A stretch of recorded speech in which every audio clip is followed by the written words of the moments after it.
The alchemist picked up a book that someone in the caravan had brought.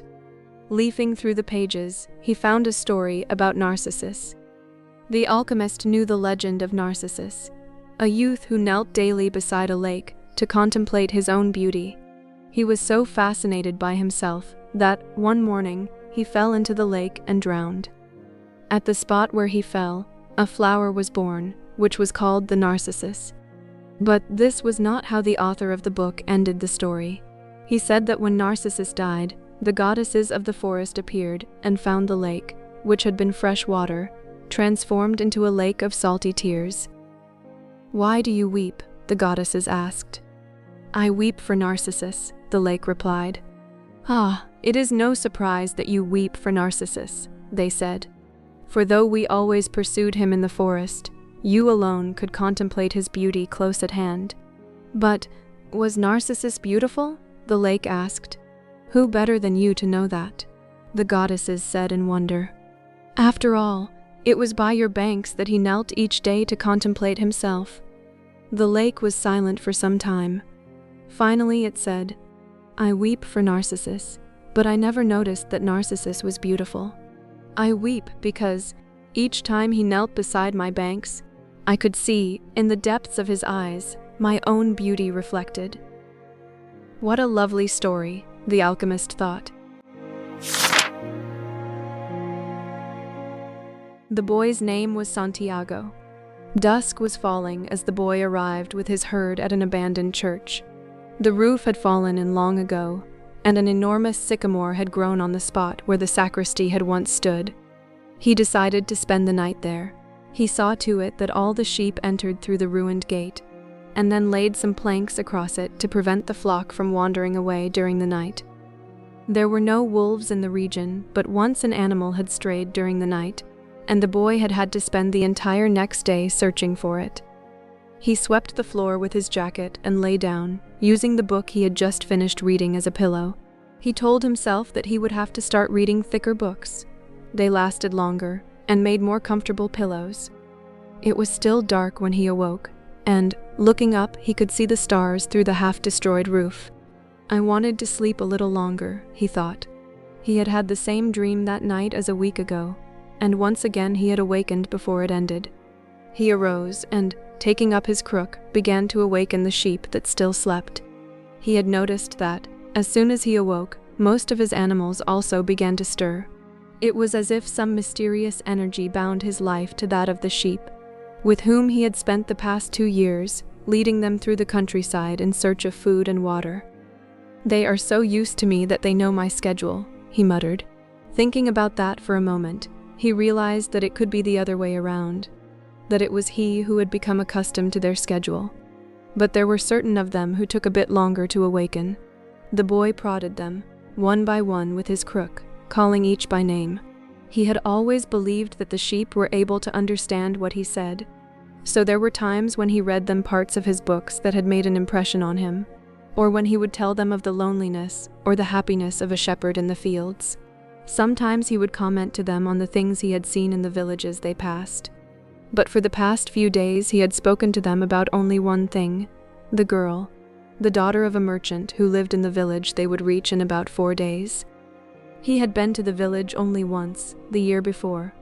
The merchant was the proprietor of a dry goods shop, and he always demanded that the sheep be sheared in his presence, so that he would not be cheated.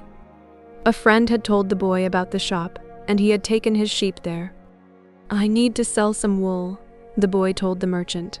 The shop was busy, and the man asked the shepherd to wait until the afternoon, so the boy sat on the steps of the shop and took a book from his bag.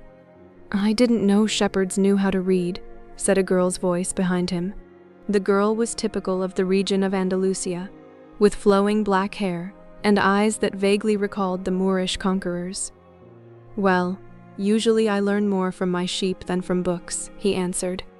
During the 2 hours that they talked, she told him she was the merchant's daughter, and spoke of life in the village, where each day was like all the others. The shepherd told her of the Andalusian countryside, and related the news from the other towns where he had stopped. It was a pleasant change from talking to his sheep.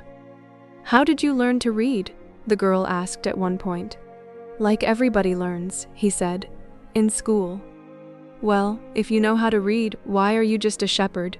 The boy mumbled an answer that allowed him to avoid responding to her question. He was sure the girl would never understand. He went on telling stories about his travels, and her bright, Moorish eyes went wide with fear and surprise. As the time passed, the boy found himself wishing that the day would never end, that her father would stay busy and keep him waiting for 3 days. He recognized that he was feeling something he had never experienced before, the desire to live in one place forever. With the girl with the raven hair, his days would never be the same again. But finally the merchant appeared and asked the boy to shear 4 sheep. He paid for the wool and asked the shepherd to come back the following year. And now it was only 4 days before he would be back in that same village. He was excited and at the same time uneasy. Maybe the girl had already forgotten him. Lots of shepherds passed through, selling their wool. It doesn't matter, he said to his sheep. I know other girls in other places. But in his heart he knew that it did matter. And he knew that shepherds, like seamen and like traveling salesmen, always found a town where there was someone who could make them forget the joys of carefree wandering. The day was dawning, and the shepherd urged his sheep in the direction of the sun. They never have to make any decisions, he thought. Maybe that's why they always stay close to me. The only things that concerned the sheep were food and water. As long as the boy knew how to find the best pastures in Andalusia, they would be his friends. Yes, their days were all the same, with the seemingly endless hours between sunrise and dusk, and they had never read a book in their young lives, and didn't understand when the boy told them about the sights of the cities. They were content with just food and water, and, in exchange, they generously gave of their wool, their company, and, once in a while, their meat. If I became a monster today, and decided to kill them, one by one, they would become aware only after most of the flock had been slaughtered, thought the boy. They trust me, and they've forgotten how to rely on their own instincts, because I lead them to nourishment. The boy was surprised at his thoughts. Maybe the church, with the sycamore growing from within, had been haunted. It had caused him to have the same dream for a second time, and it was causing him to feel anger toward his faithful companions. He drank a bit from the wine that remained from his dinner of the night before, and he gathered his jacket closer to his body. He knew that a few hours from now, with the sun at its zenith, the heat would be so great that he would not be able to lead his flock across the fields. It was the time of day when all of Spain slept during the summer. The heat lasted until nightfall, and all that time he had to carry his jacket. But when he thought to complain about the burden of its weight, he remembered that, because he had the jacket, he had withstood the cold of the dawn. We have to be prepared for change, he thought, and he was grateful for the jacket's weight and warmth. The jacket had a purpose, and so did the boy. His purpose in life was to travel, and, after 2 years of walking the Andalusian terrain, he knew all the cities of the region. He was planning, on this visit, to explain to the girl how it was that a simple shepherd knew how to read, that he had attended a seminary until he was 16. His parents had wanted him to become a priest, and thereby a source of pride for a simple farm family. They worked hard just to have food and water, like the sheep. He had studied Latin, Spanish, and theology. But ever since he had been a child, he had wanted to know the world, and this was much more important to him than knowing God and learning about man's sins. One afternoon, on a visit to his family, he had summoned up the courage to tell his father that he didn't want to become a priest, that he wanted to travel. People from all over the world have passed through this village, son, said his father. They come in search of new things, but when they leave, they are basically the same people they were when they arrived. They climb the mountain to see the castle, and they wind up thinking that the past was better than what we have now. They have blonde hair, or dark skin, but basically they're the same as the people who live right here. But I'd like to see the castles in the towns where they live, the boy explained. Those people, when they see our land, say that they would like to live here forever, his father continued. Well, I'd like to see their land, and see how they live, said his son. The people who come here have a lot of money to spend, so they can afford to travel, his father said. Amongst us, the only ones who travel are the shepherds. Well, then I'll be a shepherd. His father said no more. The next day, he gave his son a pouch that held 3 ancient Spanish gold coins. I found these one day in the fields. I wanted them to be a part of your inheritance, but use them to buy your flock. Take to the fields, and someday you'll learn that our countryside is the best, and our women are the most beautiful. And he gave the boy his blessing. The boy could see in his father's gaze a desire to be able, himself, to travel the world, a desire that was still alive, despite his father's having had to bury it, over dozens of years, under the burden of struggling for water to drink, food to eat, and the same place to sleep every night of his life. The horizon was tinged with red, and suddenly the sun appeared. The boy thought back to that conversation with his father, and felt happy. He had already seen many castles and met many women, but none the equal of the one who awaited him several days hence. He owned a jacket, a book that he could trade for another, and a flock of sheep. But, most important, he was able every day to live out his dream. If he were to tire of the Andalusian fields, he could sell his sheep and go to sea. By the time he had had enough of the sea, he would already have known other cities, other women, and other chances to be happy. I couldn't have found God in the seminary, he thought, as he looked at the sunrise. Whenever he could, he sought out a new road to travel. He had never been to that ruined church before, in spite of having traveled through those parts many times. The world was huge and inexhaustible. He had only to allow his sheep to set the route for a while, and he would discover other interesting things. The problem is that they don't even realize that they're walking a new road every day. They don't see that the fields are new and the seasons change. All they think about is food and water. Maybe we're all that way, the boy mused. Even me. I haven't thought of other women since I met the merchant's daughter. Looking at the sun, he calculated that he would reach Tarifa before midday. There, he could exchange his book for a thicker one, fill his wine bottle, shave, and have a haircut. He had to prepare himself for his meeting with the girl, and he didn't want to think about the possibility that some other shepherd, with a larger flock of sheep, had arrived there before him and asked for her hand. It's the possibility of having a dream come true that makes life interesting, he thought, as he looked again at the position of the sun and hurried his pace. He had suddenly remembered that, in Tarifa, there was an old woman who interpreted dreams. The old woman led the boy to a room at the back of her house. It was separated from her living room by a curtain of colored beads. The room's furnishings consisted of a table, an image of the Sacred Heart of Jesus, and 2 chairs. The woman sat down and told him to be seated as well. Then she took both of his hands in hers and began quietly to pray. It sounded like a gypsy prayer. The boy had already had experience on the road with gypsies. They also traveled, but they had no flocks of sheep. People said that gypsies spent their lives tricking others. It was also said that they had a pact with the devil, and that they kidnapped children and, taking them away to their mysterious camps, made them their slaves. As a child, the boy had always been frightened to death that he would be captured by gypsies, and this childhood fear returned when the old woman took his hands in hers. But she has the Sacred Heart of Jesus there, he thought, trying to reassure himself. He didn't want his hand to begin trembling, showing the old woman that he was fearful. He recited an Our Father silently. Very interesting, said the woman, never taking her eyes from the boy's hands, and then she fell silent. The boy was becoming nervous. His hands began to tremble, and the woman sensed it. He quickly pulled his hands away.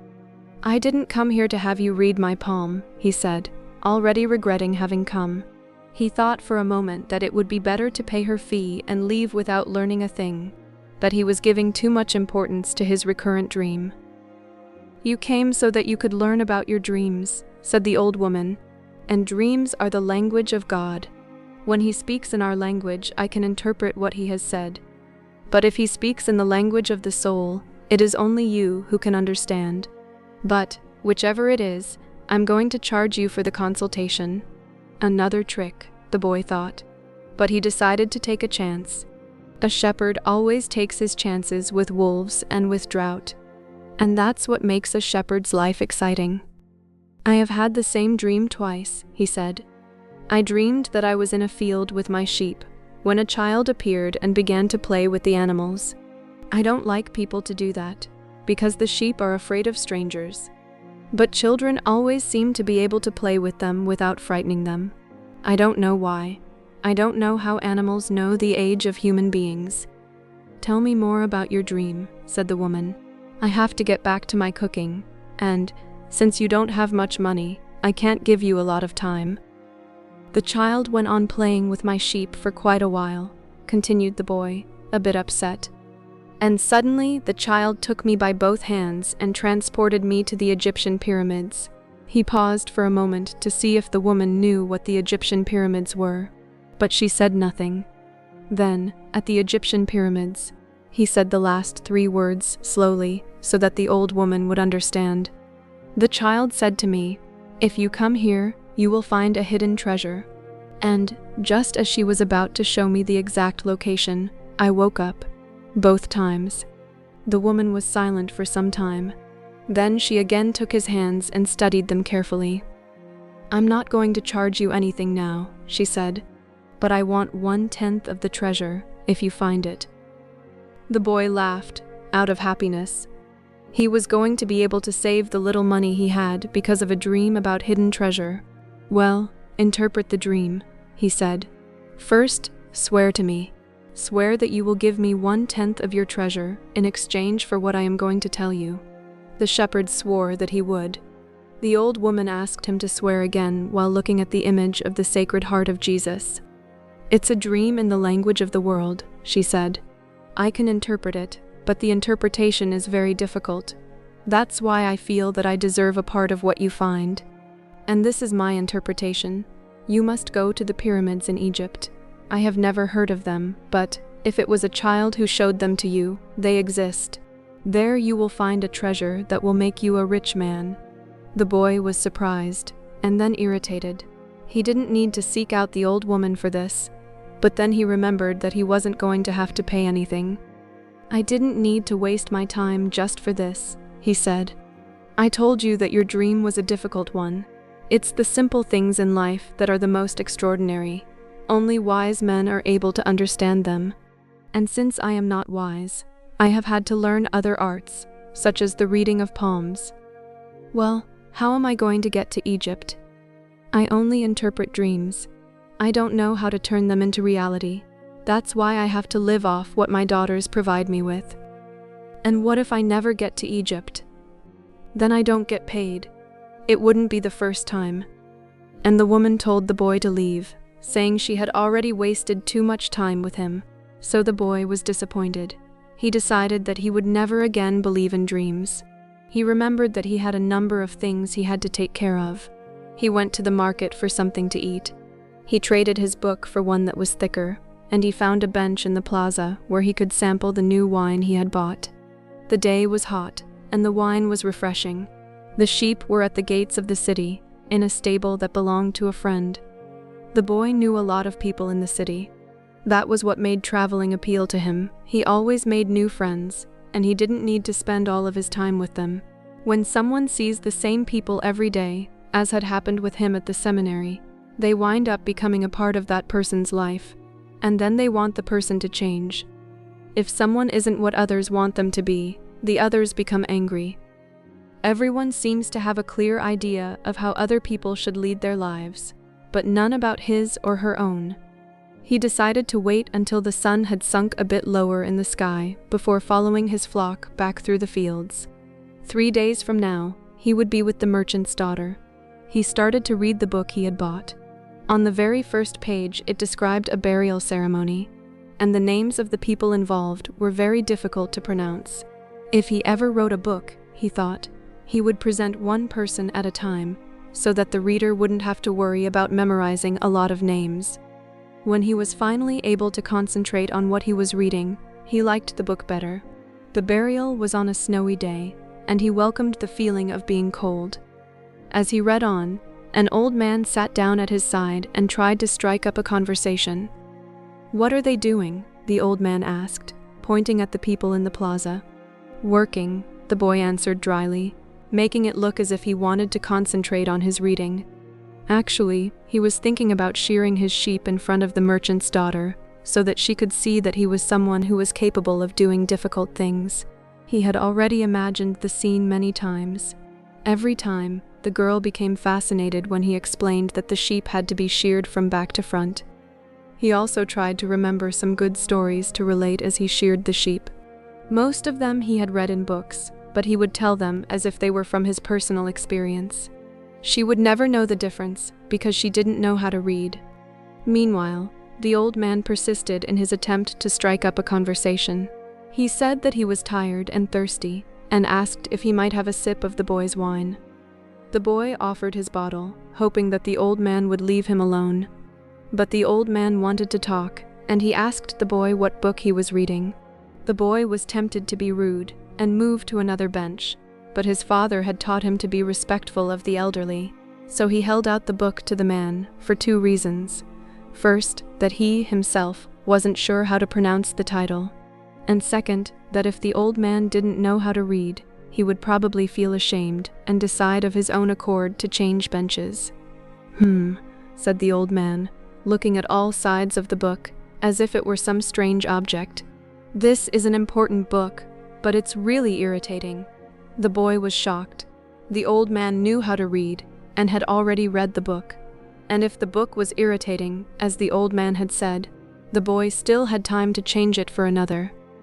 "It's a book that says the same thing almost all the other books in the world say," continued the old man. "It describes people's inability to choose their own personal legends, and it ends up saying that everyone believes the world's greatest lie." "What's the world's greatest lie?" the boy asked, completely surprised. "It's this, that at a certain point in our lives, we lose control of what's happening to us, and our lives become controlled by fate. That's the world's greatest lie." "That's never happened to me," the boy said. "They wanted me to be a priest, but I decided to become a shepherd." "Much better," said the old man, "because you really like to travel." "He knew what I was thinking," the boy said to himself. The old man, meanwhile, was leafing through the book, without seeming to want to return it at all. The boy noticed that the man's clothing was strange. He looked like an Arab, which was not unusual in those parts. Africa was only a few hours from Tarifa. One had only to cross the narrow straits by boat. Arabs often appeared in the city, shopping and chanting their strange prayers several times a day. "Where are you from?" the boy asked. "From many places." "No one can be from many places," the boy said. "I'm a shepherd, and I have been to many places, but I come from only one place, from a city near an ancient castle. That's where I was born." "Well then, we could say that I was born in Salem." The boy didn't know where Salem was, but he didn't want to ask, fearing that he would appear ignorant. He looked at the people in the plaza for a while. They were coming and going, and all of them seemed to be very busy. "So, what is Salem like?" he asked, trying to get some sort of clue. "It's like it always has been." No clue yet. But he knew that Salem wasn't in Andalusia. If it were, he would already have heard of it. "And what do you do in Salem?" he insisted. "What do I do in Salem?" The old man laughed. "Well, I'm the king of Salem." People say strange things, the boy thought. Sometimes it's better to be with the sheep, who don't say anything, and better still to be alone with one's books. They tell their incredible stories at the time when you want to hear them. But when you're talking to people, they say some things that are so strange that you don't know how to continue the conversation. "My name is Melchizedek," said the old man. "How many sheep do you have?" "Enough," said the boy. He could see that the old man wanted to know more about his life. "Well then, we've got a problem. I can't help you if you feel you've got enough sheep." The boy was getting irritated. He wasn't asking for help. It was the old man who had asked for a drink of his wine, and had started the conversation. "Give me my book," the boy said. "I have to go and gather my sheep and get going." "Give me 1/10 of your sheep," said the old man, "and I'll tell you how to find the hidden treasure." The boy remembered his dream, and suddenly everything was clear to him. The old woman hadn't charged him anything, but the old man, maybe he was her husband, was going to find a way to get much more money in exchange for information about something that didn't even exist. The old man was probably a gypsy too. But before the boy could say anything, the old man leaned over, picked up a stick, and began to write in the sand of the plaza. Something bright reflected from his chest with such intensity that the boy was momentarily blinded. With a movement that was too quick for someone his age, the man covered whatever it was with his cape. When his vision returned to normal, the boy was able to read what the old man had written in the sand. There, in the sand of the plaza of that small city, the boy read the names of his father and his mother, and the name of the seminary he had attended. He read the name of the merchant's daughter, which he hadn't even known, and he read things he had never told anyone. "I'm the king of Salem," the old man had said. "Why would a king be talking with a shepherd?" the boy asked, awed and embarrassed. "For several reasons. But let's say that the most important is that you have succeeded in discovering your personal legend." The boy didn't know what a person's personal legend was. It's what you have always wanted to accomplish. Everyone, when they are young, knows what their personal legend is. At that point in their lives, everything is clear and everything is possible. They are not afraid to dream and to yearn for everything they would like to see happen to them in their lives. But, as time passes, a mysterious force begins to convince them that it will be impossible for them to realize their personal legend. None of what the old man was saying made much sense to the boy, but he wanted to know what the mysterious force was. The merchant's daughter would be impressed when he told her about that. It's a force that appears to be negative, but actually shows you how to realize your personal legend. It prepares your spirit and your will, because there is one great truth on this planet. Whoever you are, or whatever it is that you do, when you really want something, it's because that desire originated in the soul of the universe. It's your mission on Earth. Even when all you want to do is travel, or marry the daughter of a textile merchant. Yes, or even search for treasure. The soul of the world is nourished by people's happiness, and also by unhappiness, envy, and jealousy. To realize one's personal legend is a person's only real obligation. All things are one. And, when you want something, all the universe conspires in helping you to achieve it. They were both silent for a time, observing the plaza and the townspeople. It was the old man who spoke first. "Why do you tend a flock of sheep?" "Because I like to travel." The old man pointed to a baker standing in his shop window at one corner of the plaza. When he was a child, that man wanted to travel too, but he decided first to buy his bakery and put some money aside. When he's an old man, he's going to spend a month in Africa. He never realized that people are capable, at any time in their lives, of doing what they dream of.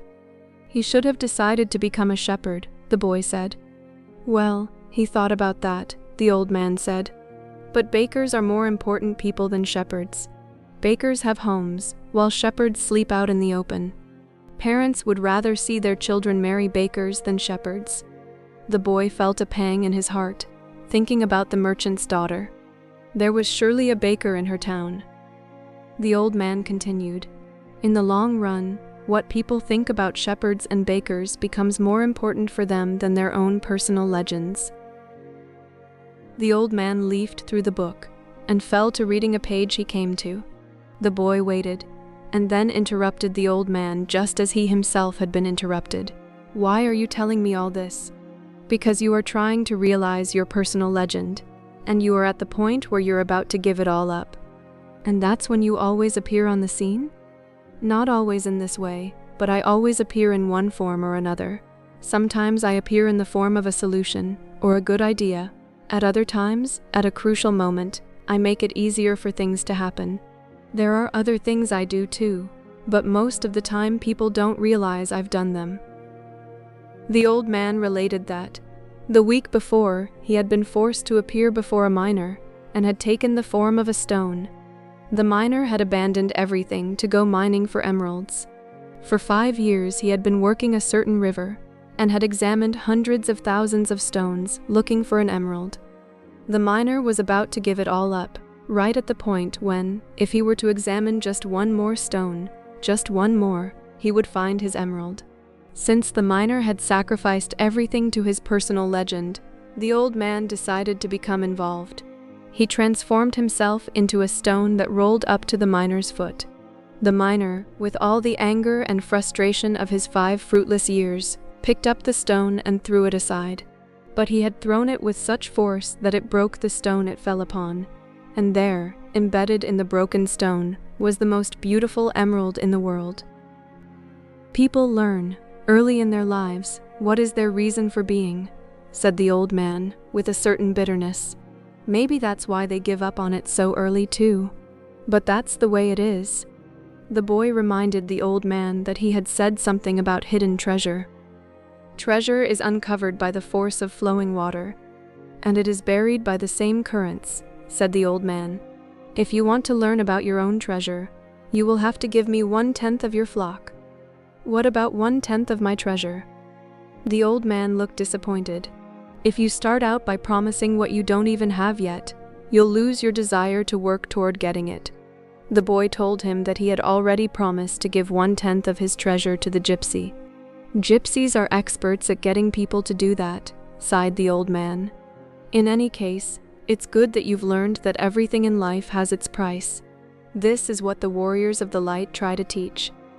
The old man returned the book to the boy. Tomorrow, at this same time, bring me 1/10 of your flock, and I will tell you how to find the hidden treasure. And he vanished around the corner of the plaza. The boy began again to read his book, but he was no longer able to concentrate. He was tense and upset, because he knew that the old man was right. He went over to the bakery and bought a loaf of bread, thinking about whether or not he should tell the baker what the old man had said about him. Sometimes it's better to leave things as they are, he thought to himself, and decided to say nothing. If he were to say anything, the baker would spend 3 days thinking about giving it all up. Even though he had gotten used to the way things were, the boy could certainly resist causing that kind of anxiety for the baker. So he began to wander through the city, and found himself at the gates. There was a small building there, with a window at which people bought tickets to Africa. And he knew that Egypt was in Africa. "Can I help you?" asked the man behind the window. "Maybe tomorrow," said the boy, moving away. If he sold just one of his sheep, he'd have enough to get to the other shore of the strait. The idea frightened him. "Another dreamer," said the ticket seller to his assistant, watching the boy walk away. "He doesn't have enough money to travel." While standing at the ticket window, the boy had remembered his flock, and decided he should go back to being a shepherd. In 2 years he had learned everything about shepherding. He knew how to shear sheep, how to care for pregnant ewes, and how to protect the sheep from wolves. He knew all the fields and pastures of Andalusia, and he knew what was the fair price for every one of his animals. He decided to return to his friend's stable by the longest route possible. As he walked past the city's castle, he interrupted his return, and climbed the stone ramp that led to the top of the wall. From there, he could see Africa in the distance. Someone had once told him that it was from there that the Moors had come, to occupy all of Spain. He could see almost the entire city from where he sat, including the plaza where he had talked with the old man. Curse the moment I met that old man, he thought. He had come to the town only to find a woman who could interpret his dream. Neither the woman nor the old man was at all impressed by the fact that he was a shepherd. They were solitary individuals who no longer believed in things, and didn't understand that shepherds become attached to their sheep. He knew everything about each member of his flock. He knew which ones were lame, which one was to give birth 2 months from now, and which were the laziest. He knew how to shear them and how to slaughter them. If he ever decided to leave them, they would suffer. The wind began to pick up. He knew that wind. People called it the Levanter, because on it the Moors had come from the Levant at the eastern end of the Mediterranean. The Levanter increased in intensity. Here I am, between my flock and my treasure, the boy thought. He had to choose between something he had become accustomed to and something he wanted to have. There was also the merchant's daughter, but she wasn't as important as his flock, because she didn't depend on him. Maybe she didn't even remember him. He was sure that it made no difference to her on which day he appeared. For her, every day was the same, and when each day is the same as the next, it's because people fail to recognize the good things that happen in their lives every day that the sun rises. I left my father, my mother, and the town castle behind. They have gotten used to my being away, and so have I. The sheep will get used to my not being there too, the boy thought. From where he sat, he could observe the plaza. People continued to come and go from the baker's shop. A young couple sat on the bench where he had talked with the old man, and they kissed. That baker, he said to himself, without completing the thought. The levanter was still getting stronger, and he felt its force on his face. That wind had brought the moors, yes, but it had also brought the smell of the desert and of veiled women. It had brought with it the sweat and the dreams of men who had once left to search for the unknown, and for gold and adventure, and for the pyramids. The boy felt jealous of the freedom of the wind, and saw that he could have the same freedom. There was nothing to hold him back except himself. The sheep, the merchant's daughter, and the fields of Andalusia were only steps along the way to his personal legend. The next day, the boy met the old man at noon. He brought 6 sheep with him. "I'm surprised," the boy said. "My friend bought all the other sheep immediately. He said that he had always dreamed of being a shepherd, and that it was a good omen." "That's the way it always is," said the old man. "It's called the principle of favorability. When you play cards the first time, you are almost sure to win. Beginner's luck." "Why is that?" "Because there is a force that wants you to realize your personal legend. It whets your appetite with a taste of success." Then the old man began to inspect the sheep, and he saw that one was lame. The boy explained that it wasn't important, since that sheep was the most intelligent of the flock, and produced the most wool. "Where is the treasure?" he asked. "It's in Egypt, near the pyramids." The boy was startled. The old woman had said the same thing, but she hadn't charged him anything. "In order to find the treasure, you will have to follow the omens. God has prepared a path for everyone to follow. You just have to read the omens that he left for you." Before the boy could reply, a butterfly appeared and fluttered between him and the old man. He remembered something his grandfather had once told him, that butterflies were a good omen, like crickets, and like grasshoppers, like lizards and 4-leaf clovers. "That's right," said the old man, able to read the boy's thoughts. "Just as your grandfather taught you. These are good omens." The old man opened his cape, and the boy was struck by what he saw. The old man wore a breastplate of heavy gold, covered with precious stones. The boy recalled the brilliance he had noticed on the previous day. He really was a king. He must be disguised to avoid encounters with thieves. "Take these," said the old man, holding out a white stone and a black stone that had been embedded at the center of the breastplate.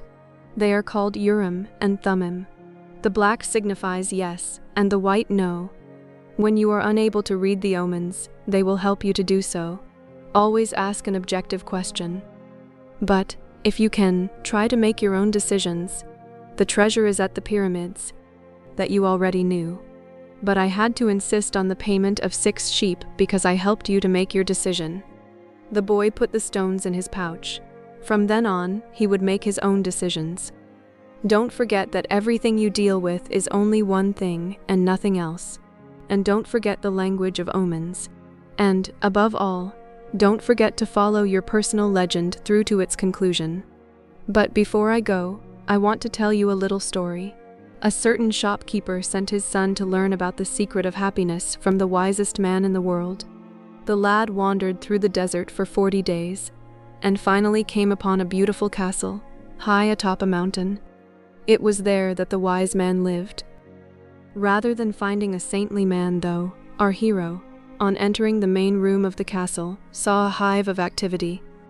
Tradesmen came and went, people were conversing in the corners, a small orchestra was playing soft music, and there was a table covered with platters of the most delicious food in that part of the world. The wise man conversed with everyone, and the boy had to wait for 2 hours before it was his turn to be given the man's attention. The wise man listened attentively to the boy's explanation of why he had come, but told him that he didn't have time just then to explain the secret of happiness. He suggested that the boy look around the palace and return in 2 hours. "Meanwhile, I want to ask you to do something," said the wise man, handing the boy a teaspoon that held 2 drops of oil. "As you wander around, carry this spoon with you without allowing the oil to spill." The boy began climbing and descending the many stairways of the palace, keeping his eyes fixed on the spoon. After 2 hours, he returned to the room where the wise man was. "Well," asked the wise man, "did you see the Persian tapestries that are hanging in my dining hall? Did you see the garden that it took the master gardener 10 years to create? Did you notice the beautiful parchments in my library?" The boy was embarrassed and confessed that he had observed nothing. His only concern had been not to spill the oil that the wise man had entrusted to him. "Then go back and observe the marvels of my world," said the wise man. "You cannot trust a man if you don't know his house." Relieved, the boy picked up the spoon and returned to his exploration of the palace, this time observing all of the works of art on the ceilings and the walls. He saw the gardens, the mountains all around him, the beauty of the flowers, and the taste with which everything had been selected. Upon returning to the wise man, he related in detail everything he had seen. "But where are the drops of oil I entrusted to you?" asked the wise man. Looking down at the spoon he held, the boy saw that the oil was gone. "Well, there is only one piece of advice I can give you," said the wisest of wise men. "The secret of happiness is to see all the marvels of the world and never to forget the drops of oil on the spoon." The shepherd said nothing.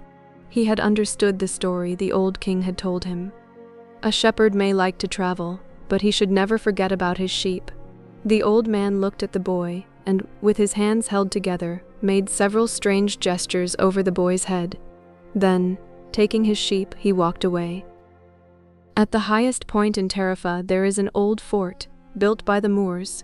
From atop its walls, one can catch a glimpse of Africa. Melchizedek, the king of Salem, sat on the wall of the fort that afternoon, and felt the levanter blowing in his face. The sheep fidgeted nearby, uneasy with their new owner and excited by so much change. All they wanted was food and water. Melchizedek watched a small ship that was plowing its way out of the port. He would never again see the boy, just as he had never seen Abraham again after having charged him his 1/10 fee. That was his work. The gods should not have desires, because they don't have personal legends. But the king of Salem hoped desperately that the boy would be successful. "It's too bad that he's quickly going to forget my name," he thought. "I should have repeated it for him. Then when he spoke about me, he would say that I am Melchizedek, the king of Salem." He looked to the skies, feeling a bit abashed, and said, "I know it's the vanity of vanities, as you said, my lord. But an old king sometimes has to take some pride in himself." How strange Africa is, thought the boy. He was sitting in a bar very much like the other bars he had seen along the narrow streets of Tangier. Some men were smoking from a gigantic pipe that they passed from one to the other. In just a few hours he had seen men walking hand in hand, women with their faces covered, and priests that climbed to the tops of towers and chanted, as everyone about him went to their knees and placed their foreheads on the ground. "A practice of infidels," he said to himself. As a child in church, he had always looked at the image of Saint Santiago Matamoros on his white horse, his sword unsheathed, and figures such as these kneeling at his feet. The boy felt ill and terribly alone. The infidels had an evil look about them. Besides this, in the rush of his travels he had forgotten a detail.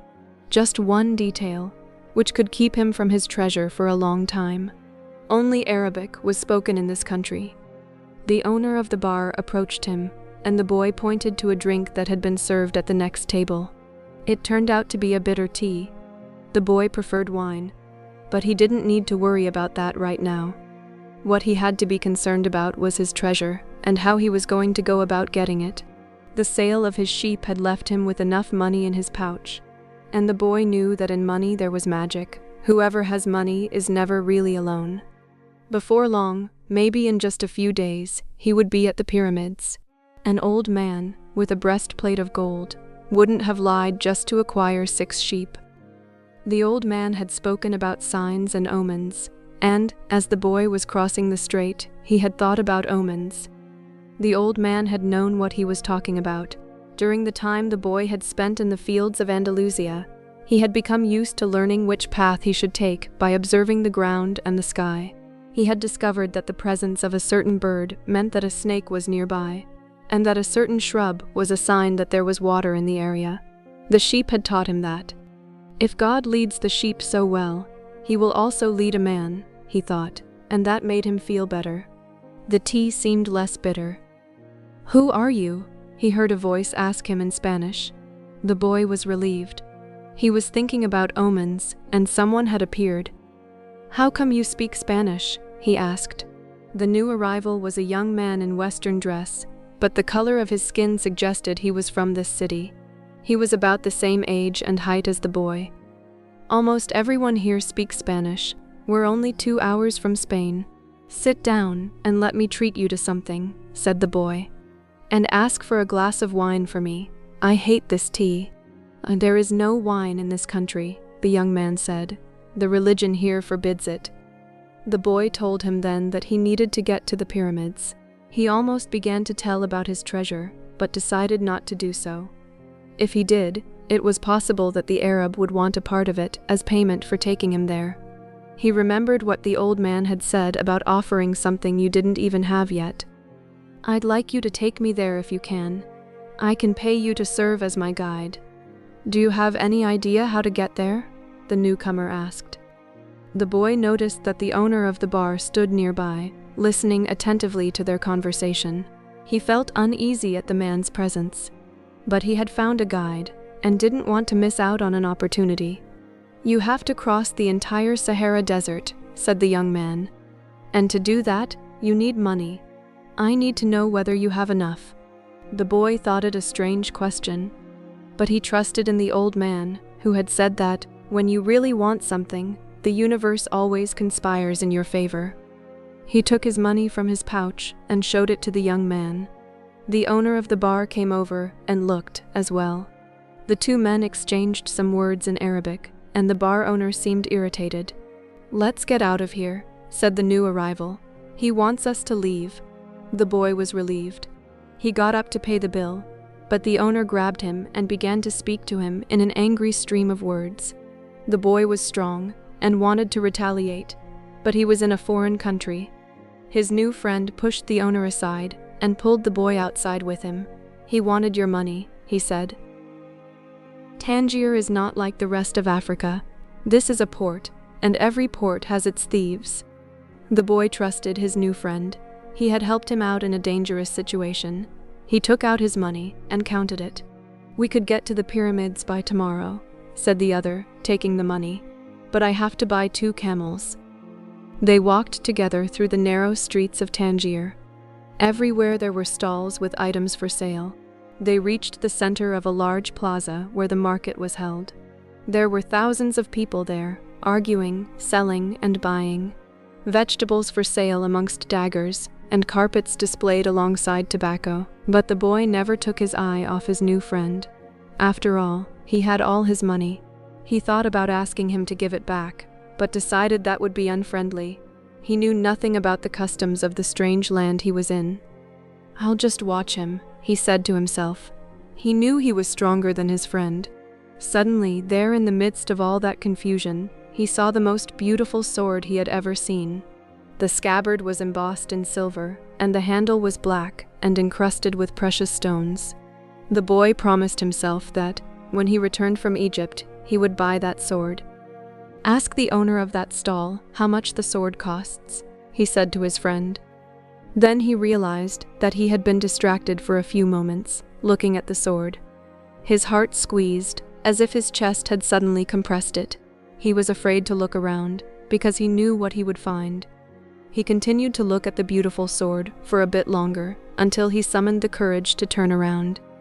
All around him was the market, with people coming and going, shouting and buying, and the aroma of strange foods.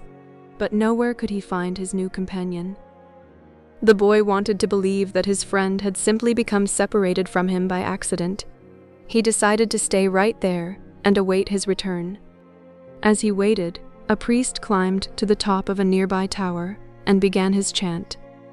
Everyone in the market fell to their knees, touched their foreheads to the ground, and took up the chant. Then, like a colony of worker ants, they dismantled their stalls and left. The sun began its departure as well. The boy watched it through its trajectory for some time, until it was hidden behind the white houses surrounding the plaza. He recalled that when the sun had risen that morning, he was on another continent, still a shepherd with 60 sheep, and looking forward to meeting with a girl. That morning he had known everything that was going to happen to him as he walked through the familiar fields. But now, as the sun began to set, he was in a different country, a stranger in a strange land, where he couldn't even speak the language. He was no longer a shepherd, and he had nothing, not even the money to return and start everything over. All this happened between sunrise and sunset, the boy thought. He was feeling sorry for himself, and lamenting the fact that his life could have changed so suddenly and so drastically. He was so ashamed that he wanted to cry. He had never even wept in front of his own sheep. But the marketplace was empty, and he was far from home, so he wept. He wept because God was unfair, and because this was the way God repaid those who believed in their dreams. When I had my sheep, I was happy, and I made those around me happy. People saw me coming and welcomed me, he thought. But now I'm sad and alone. I'm going to become bitter and distrustful of people because one person betrayed me. I'm going to hate those who have found their treasure because I never found mine. And I'm going to hold on to what little I have because I'm too insignificant to conquer the world. He opened his pouch to see what was left of his possessions. Maybe there was a bit left of the sandwich he had eaten on the ship. But all he found was the heavy book, his jacket, and the 2 stones the old man had given him. As he looked at the stones, he felt relieved for some reason. He had exchanged 6 sheep for 2 precious stones that had been taken from a gold breastplate. He could sell the stones and buy a return ticket. But this time I'll be smarter, the boy thought, removing them from the pouch so he could put them in his pocket. This was a port town, and the only truthful thing his friend had told him was that port towns are full of thieves. Now he understood why the owner of the bar had been so upset. He was trying to tell him not to trust that man. I'm like everyone else. I see the world in terms of what I would like to see happen, not what actually does. He ran his fingers slowly over the stones, sensing their temperature and feeling their surfaces. They were his treasure. Just handling them made him feel better. They reminded him of the old man. When you want something, all the universe conspires in helping you to achieve it, he had said. The boy was trying to understand the truth of what the old man had said. There he was in the empty marketplace, without a cent to his name, and with not a sheep to guard through the night. But the stones were proof that he had met with a king who knew of the boy's past. They're called Urim and Thummim, and they can help you to read the omens. The boy put the stones back in the pouch and decided to do an experiment. The old man had said to ask very clear questions, and to do that, the boy had to know what he wanted. So, he asked if the old man's blessing was still with him. He took out one of the stones. It was yes. Am I going to find my treasure? He asked. He stuck his hand into the pouch and felt around for one of the stones. As he did so, both of them pushed through a hole in the pouch and fell to the ground. The boy had never even noticed that there was a hole in his pouch. He knelt down to find Urim and Thummim and put them back in the pouch. But as he saw them lying there on the ground, another phrase came to his mind. Learn to recognize omens and follow them, the old king had said. An omen. The boy smiled to himself. He picked up the 2 stones and put them back in the pouch. He didn't consider mending the hole. The stones could fall through any time they wanted. He had learned that there were certain things one shouldn't ask about, so as not to flee from one's own personal legend. I promised that I would make my own decisions, he said to himself. But the stones had told him that the old man was still with him, and that made him feel more confident. He looked around at the empty plaza again, feeling less desperate than before. This wasn't a strange place, it was a new one. After all, what he had always wanted was just that, to know new places. Even if he never got to the pyramids, he had already traveled farther than any shepherd he knew.